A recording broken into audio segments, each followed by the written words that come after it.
Okay, last week I did a quick Vine type video on Instagram when I was preparing some boards for painting, and I said I'd do a blog about it, and actually I thought, well, the video turned out horrible, so I thought I'd do another one quickly just to show you. So these are the board that I paint on and the edges, and they come like this.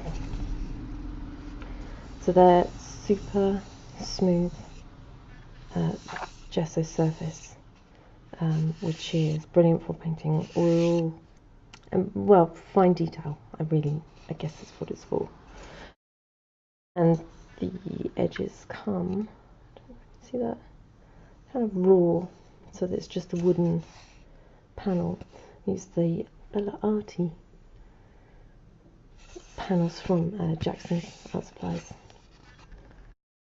They're pretty good, they're not expensive. I can get them in packs of 10, and they have a good range of sizes, but then if they don't have the size I want, I have a friendly artist studio with a bandsaw and someone who's not afraid to use it. So yeah, so I can just cut them to the size that I want. But when it comes to framing, normally you have a picture and the frame kind of overlaps the edge, so you lose a little bit of the painting, but you don't have to worry about the edges. But I don't frame mine like that. I frame with a gap for a number of reasons. Long discussions with my lovely framer, Teresa, from A-Frames, and we decided that as a standard framing thing that I would have a shadow gap around my paintings, and I think it looks brilliant, but it does mean a little bit of extra work when it comes to the preparation of the boards. So they come with this raw edge, and after a bit of experimentation I found the best thing that works for me is I just use a filler. It's smooth finish, so that's kind of seems to be important. So it's one of the fine finish sealers, and I squeeze some out and water it down with some water and a little bit of PVA. I don't know why I put the PVA in it, just habit, because it makes it much easier to smooth on. So I use a little stick and kind of blob it on, and then use my finger to smooth it, making sure I don't get any on the painting edge, otherwise it really shows up if there's any residue. So yeah, just kind of smooth it on.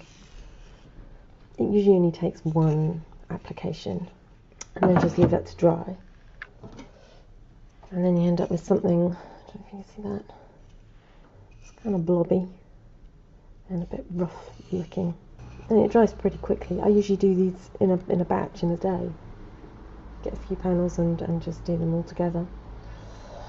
So once this is dry, mostly dry,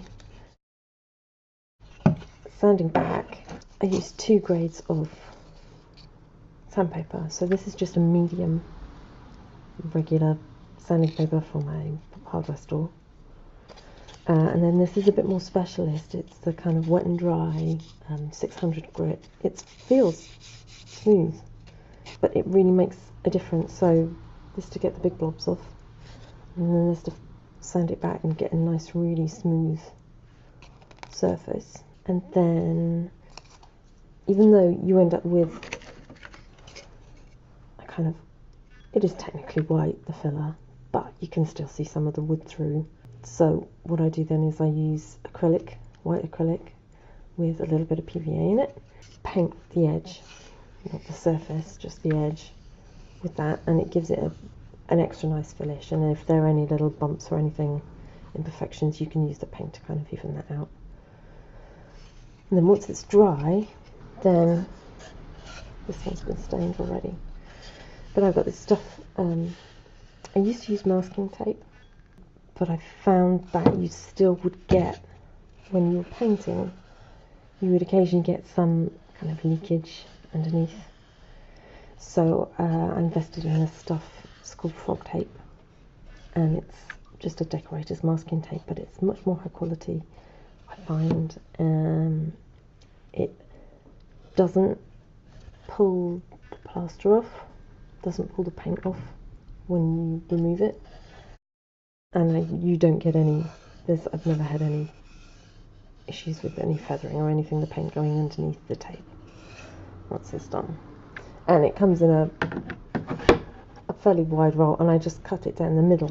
See, this is why this edge is all, I just kind of rip it so you have one good edge, and then when you take it off,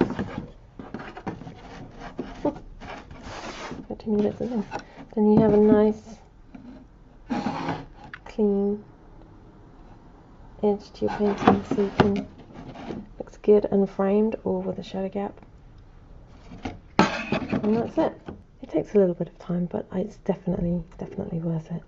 If there's anything else you want to know about the process of painting or drawing or any of the stuff that I do, then just let me know and I'll see what I can get together.